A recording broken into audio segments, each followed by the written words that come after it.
Welcome to Grit and Gravitas with Ann and Annie, bringing you savvy, spirited stories of success. We're excited to deliver 30 minutes of inspiration, impact, and goodness. We'll be bringing you guests and friends from around the country who have very special work and personal journeys. I'm Ann Deeter Gallaher, your co-host with Annie Carnathan, and this is Grit and Gravitas. Let's go!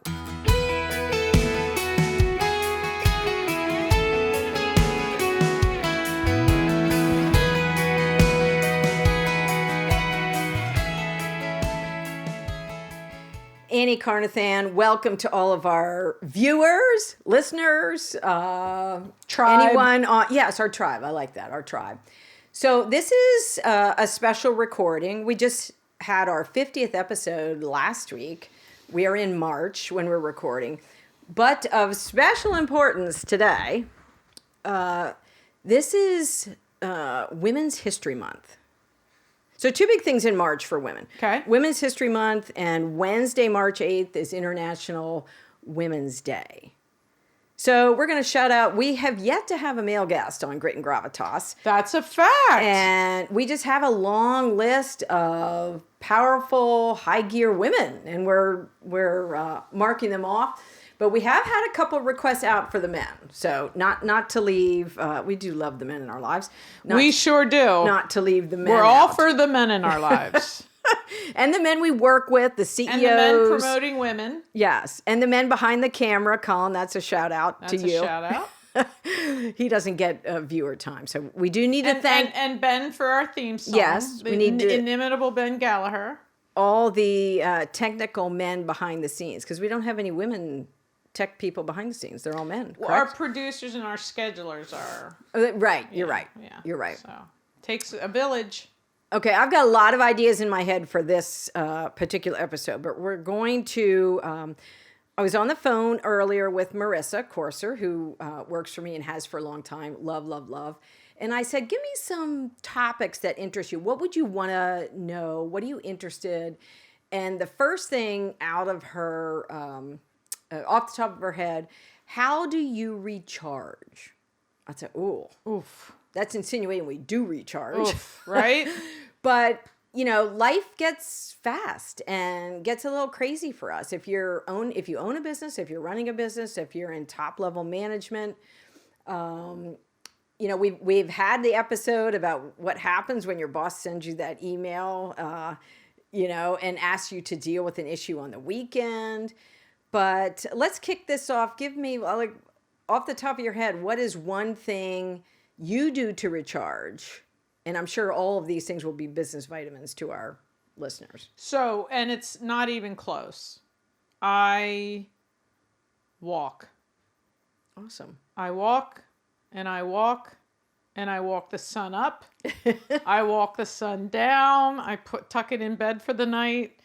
And that clarity, and I just said this to someone Friday, if I didn't have those first 2 hours of every so you're getting morning, up early. Very, very early. You're like early Libby, to bed, early to rise. Libby Delana at Park here, who wrote that amazing book. She's walked every single day for, I think it's 10 years now. And her photography and Yes. what the nuances, it makes you see the incredible journey life is. So you're getting up early before your husband gets up. You're walking the dogs. Is that correct? I don't see him for approximately 2 hours. It's just me and my girls, my 3 dogs. And the youngest just turned a year old, and she's a German Shepherd mix. Mm-hmm. And it's paramount, right, to get her exercise.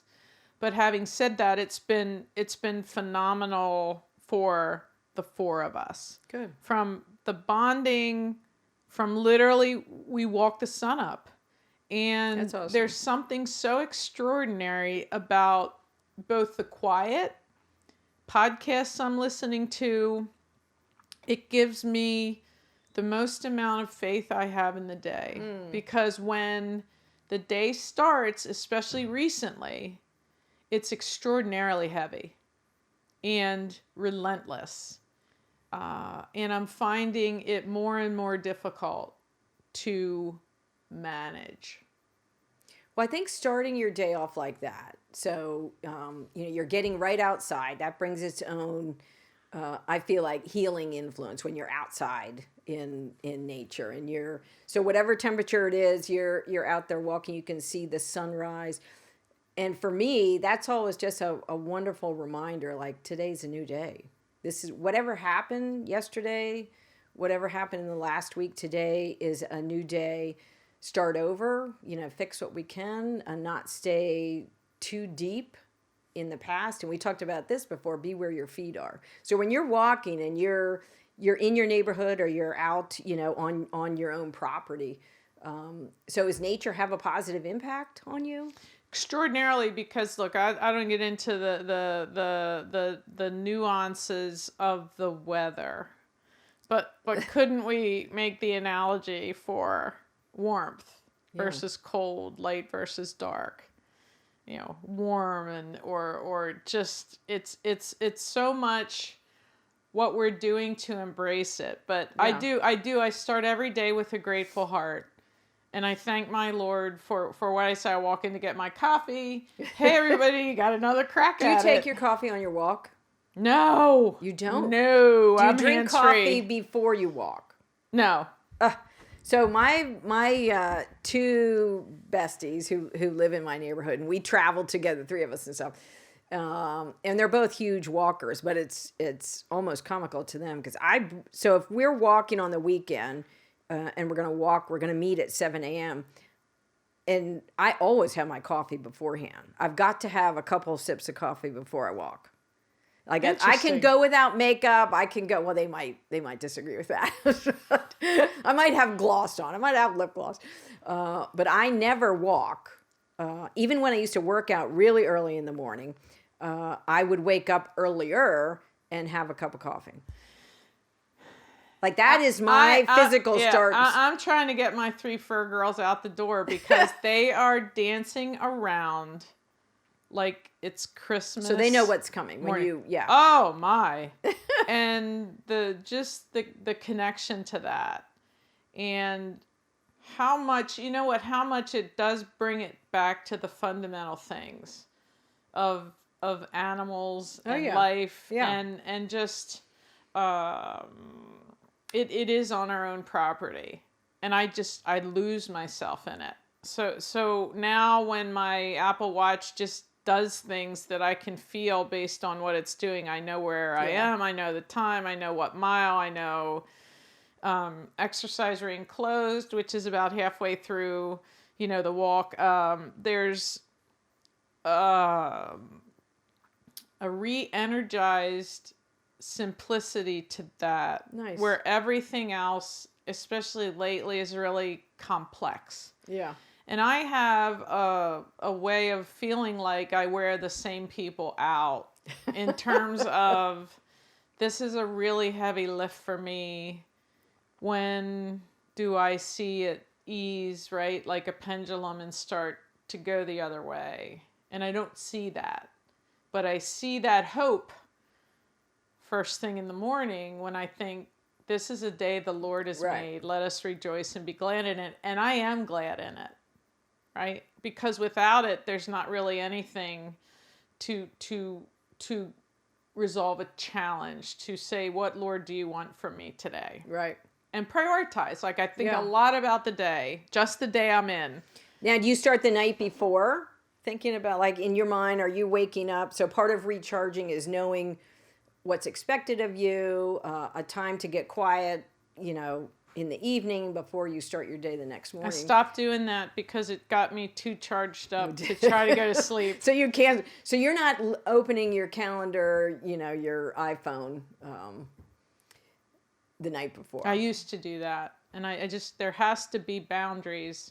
There has to be guardrails, if only in my mind. Sometimes there feels like there are no guardrails.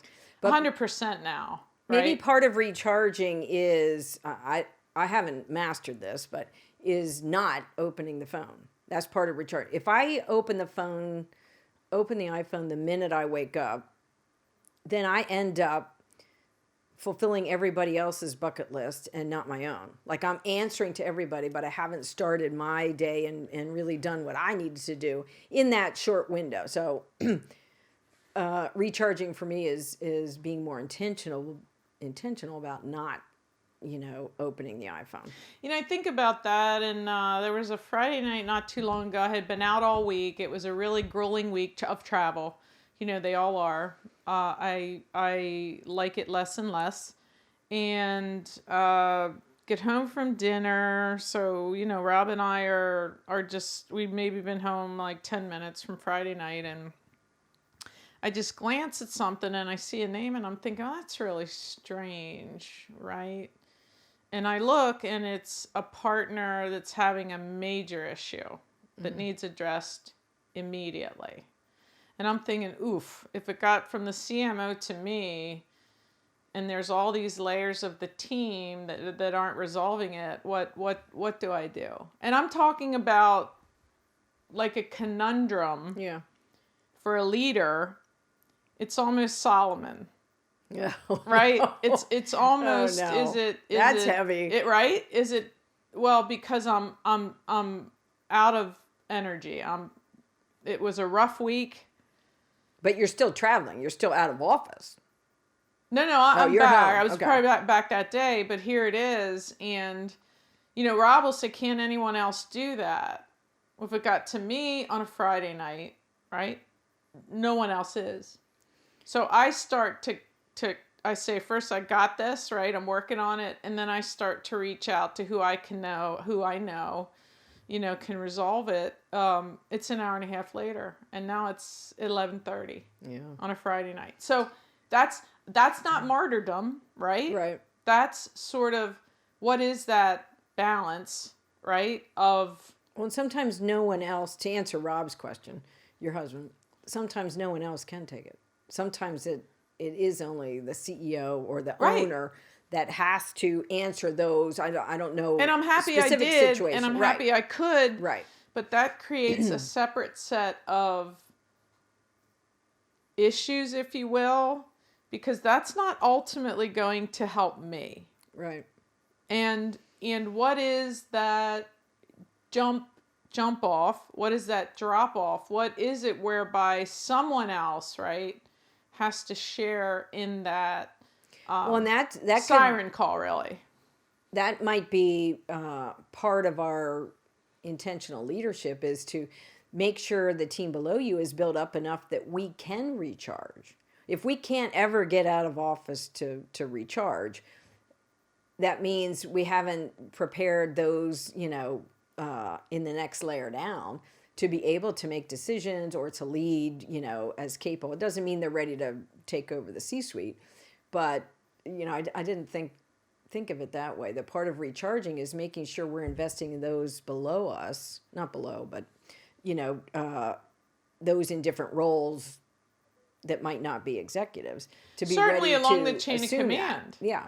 And so is it worth me going, yeah, no, nobody's going to answer you, because we really are in a 24/7 world with digital media, Right. 100% of the time. PR too. And there are different bio clocks, right? Right. People could easily be up till midnight or 1. I'm not one of them, because I'm up 4 or 5 hours after that, right? So I think there's just an enormous amount, and I'm always going to find the silver lining. I'm always going to find, what did I learn about this? Right. And what would I do differently, if in fact it happened again? And would I just go, hey, blah, blah, blah, here you go. Yeah. Right? Just tell me you're handling it and then I'm out, versus handling it. Right. And taking it through the entire process, so that an hour and a half later, I was the one that assumed all the client facing, all the communication.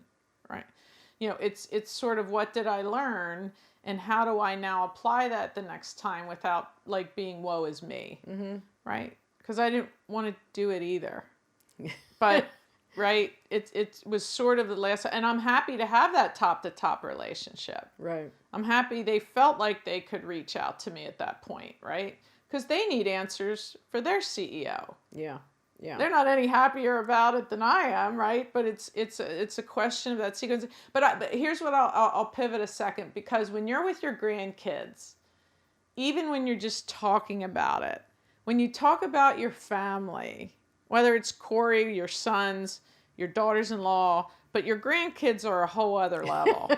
And yes, they are. They fill you up by virtue of their presence. And that is so magical to me, just so special. And when you look at your life, you've cultivated that entire, just gifts. They're all gifts in and of themselves. And that's part of recharging too. And I'll tell you something I'm working on. So I was going to say, I love to get out, go on hikes, with Corey or my friends. I was on a new one last weekend. Part of DCNR's, a really cool hike I hadn't done before. The world may not know what DCNR means. just saying. So if you want to tell everybody what that. So it's part of Pennsylvania's outdoor recreation treasure. Yes. Natural resources. And so there are Pennsylvania's filled with phenomenal hikes and state parks. So that's part of my recharge, is just getting out. And usually it's on Sunday afternoons, could be through the week. But part of another recharge, besides saying yes to the grandkids almost every time they want to do something. So I'm having lunch this Wednesday with my 3 siblings. So 2 older brothers live in Philadelphia. My sister lives nearby, and we try to get together. And so we do it through the week. And there would have been a time where I would have said, I'm working. A few of them are retired now, but then, like I say about our show, who says we can't meet? Why do I have to wait until the weekend to have these things? So part of they recharge me as well as my family. So it's great to be recharged on a Wednesday. I'm not even through the week. And part of that is being open, managing our schedule. So yeah, I said, come up for lunch. We're going to have lunch. We're going to spend 3 hours together. And then I get back to the office, or I don't get back to the office. Maybe I work at home the rest of the day. But it's kind of getting to the point where I can say, well, why can't I hike on a Tuesday? I was just going to say, it's part of a woman giving herself permission. Yes. To do that. And the other thing is, and clearly you're way above me, socially and posting and things like that. But when you just have dinner with women that clearly you're having, they're either really close confidants or friends but whatever they are, right? Without getting into the magnitude of that, it's refreshing. And that's it's through recharging. The week. That's through the week. Is exactly my point. If I did not make that, yes. And so it's saying yes to those things where back in the day, I would have said, no, the work week is the work week. We're going to, charge hard. But now I'm thinking, well, actually in my line of work, PR, the work week is every single minute of every single day of all 7 days. So shame on me if I don't schedule that. If I'm going to go hike with my husband on Tuesday, good. I mean, that makes me think better. That makes me think clear. I'm more creative outside. I think I find better words when I'm, outside of the industry publications and things that I would normally read. So, women are very, to give themselves permission to be intentional. We're always last. Good point. And when you think about what we have the responsibility to nurture, primarily, right? That's a blanket statement. I love that job. I love doing the nurturing. All about it. That's our DNA. Yeah. And that's why, and Rob says this to me. So like, honey, everyone is before you, and there's not going to be you. Right. If you don't start to say, this is what I'm doing. And I'm not available in my out of office, and here's who is going to essentially be me. And what would that look like to continue to really pressure test and sequence that? Because isn't now the time to be doing that versus just not having any me? And how does that shape shift? Because women, to recharge, have to be intentional about themselves. And then we start to get into words like selfish and, whoa, we're playing hooky and we're Right. doing why. Here's the thing. I just got finished saying to myself, I just have a eureka moment. It's like a 24/7 business. Why don't I look at it that way? To your point, right? When it can happen, it should happen.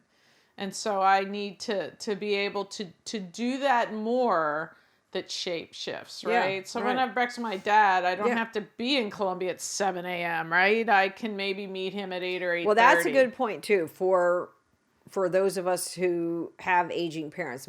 Both my parents have passed away, but that was something I learned as they got older.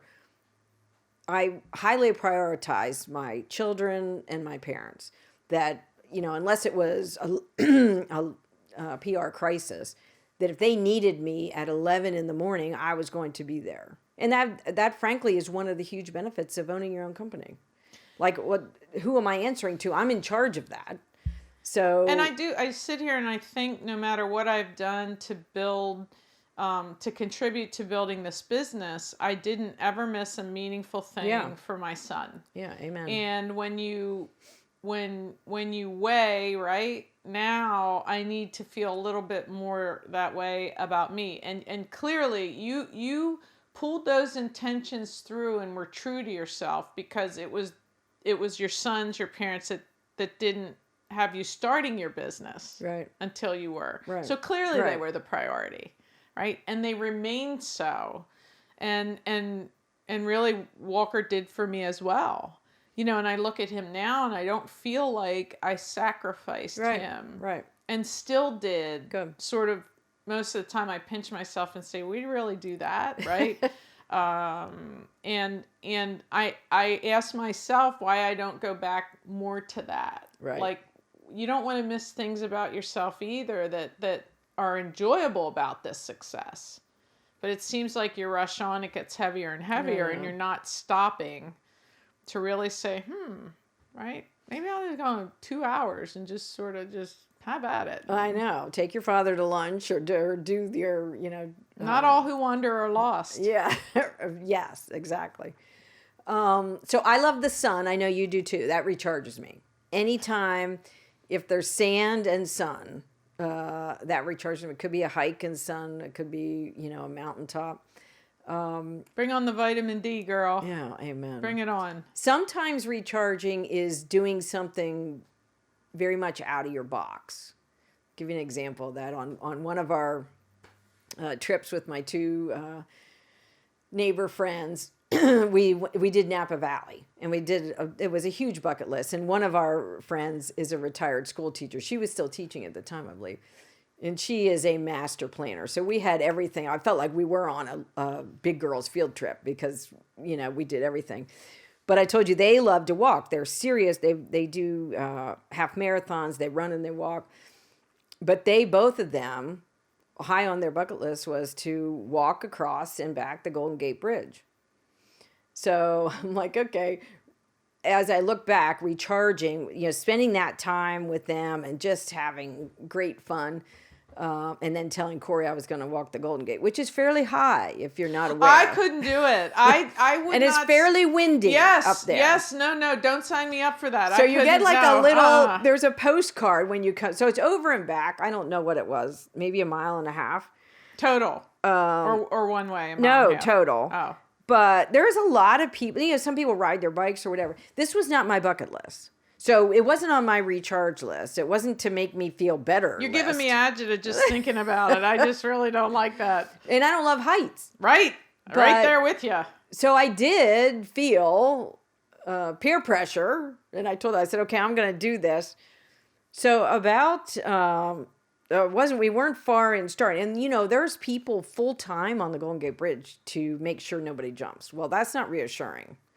I'm like, well, why, Could you imagine if that's your job? No. Well, yeah, that's my point. I'd be traumatized for life. So I did it, and I do think that 80% of the walk, I was in a massive panic attack. And it was a good lesson. So that part didn't recharge me. Forcing myself to do something that was so out of my box, out of my comfort zone and very uncomfortable. In retrospect, I felt better. I did feel recharged about doing that. It isn't something I voluntarily would have done on my own, but it did. I wanted to do it because it was on their bucket list, and I can still tell you how I felt. It was quite awful, but it was. Yeah, I mean, what enjoyment at all did you get out of it? Like, I don't, Well, after I came back, I almost didn't believe I had done it because I don't love heights at all. And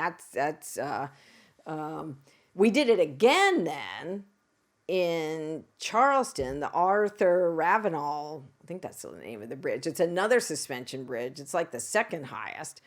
So it's become a thing everywhere we travel, whatever city, we're like, okay, what bridge can we go over? And I'm thinking, oh my word. But part of recharging is maybe making yourself do something uncomfortable for a hot minute. I don't know if I don't know if this is in the Wall Street Journal. You and I are such very serious. And God bless my mom. On a Sunday, she says, "Oh, honey, go read." I mean, I absolutely love do too. to read. I do and too. And I do it at night. She's like, "What's taking you so long?" Because she reads the same book, and then it comes up on the Kindle. Do you want to go where Mom would like it? But I love her, right? And I'm thrilled to. She's like, "Honey, you're not what's taking us so long to get through the book? It's not taking you long. It's taking me long." She goes, "Go read. Pull up a chair and read." She said, "God love her."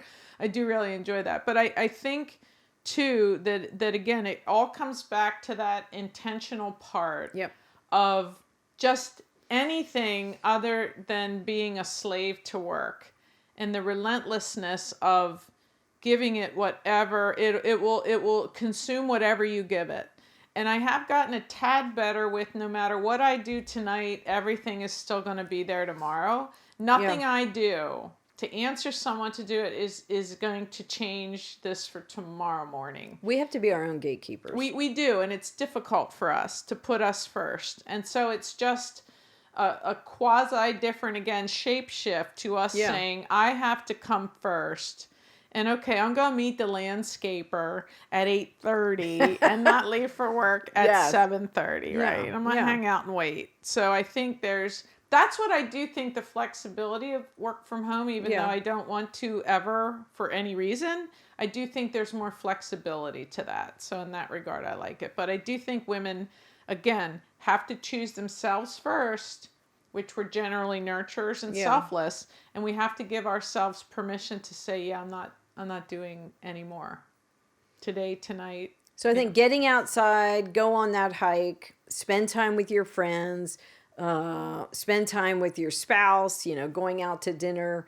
And I love, sometimes throughout the week, we'll turn on a movie at night. I often ask myself, who wrote these rules? And really, that's why Mass each week is so important to me. Right. Well, that hour that's a recharge. Church. Yes, exactly. Is extra. I feel lately like I'm running out of time to pray for everyone, mostly for me. But I am so grateful for that feeling that washes over me that maybe it's not just up to me, that there's a much higher power. And if I trust that more, I'm going to understand the vessel I'm supposed to be. Music can be a recharge. For sure. And so some mornings it's usually podcasts. There's a really good one, great one called Grit and Gravitas, if anybody's interested. It could be music without words. It could be music. It could be nothing, because the birds now are singing. Yeah, and so I heard that this morning. Daylight saving time, baby, right around the corner. Yes. And I mean, listening to the world come alive, I have to tell you. And I feel like we live on a bird sanctuary. That's a great description. That is a recharge. I didn't think of it. I said it this morning at 6. I said, honey, you hear all the birds singing. Oh, and we have this, for whatever reason, recently there's just hundreds and hundreds. So I have to ask Rob if there's 1,000. A choir. But they're in one tree. And they're just all singing at the top of their line, just in one tree. And and the puppy and I are just, because she, English setters hunted quail. So she's like, what? And it's this wonder And then the other two are like, oh, are we getting moving right? We're just like, ah. So there is wonder in that to me. Yeah. The sun coming up, how it comes up. Why is the sky that? I don't. It's as simple as anything will ever be for the entire day. So some days I wish I could just keep walking, and I can't. I have to walk into the world now. Yes. And suspend my. So yes. that's 30 minutes, my dear friend. On recharging. I'm going to end. You've heard us say before, I know you know the saying, that you're the product of the 5 people you spend the most time with. And I just read a great, it was on Instagram, fact, that you're also a product of the 5 podcasts you listen to. So that is that's a business vitamin for everyone to plug in, share our podcast. If you spend time listening to Grit and Gravitas, we promise you a return on your time. You're going to learn something. If you aspire to leadership, you're going to learn some of our setbacks and comebacks, and just kind of get inside our heads of what do we do to recharge. And so special month this month, shout out to all the women who are in the workplace, running homes, working in the community. We don't know where we would be without you. No, women everywhere. And look, whatever you fill your head with is who you're going to be. The other really clever thing is that you're also probably within 10% of the compensation you're earning in life that are your 5 people you're spending the most amount of time with. Nice, nice. All right, Annie Carnathan, always high gear to see you. You're the best, Thanks ADG. for spending time. Thank you for listening. Thanks for listening. It's our desire that these stories will bring energy, ideas, and fresh thinking that you can use today. Subscribe to our podcast and follow us on Instagram, and have a high gear day.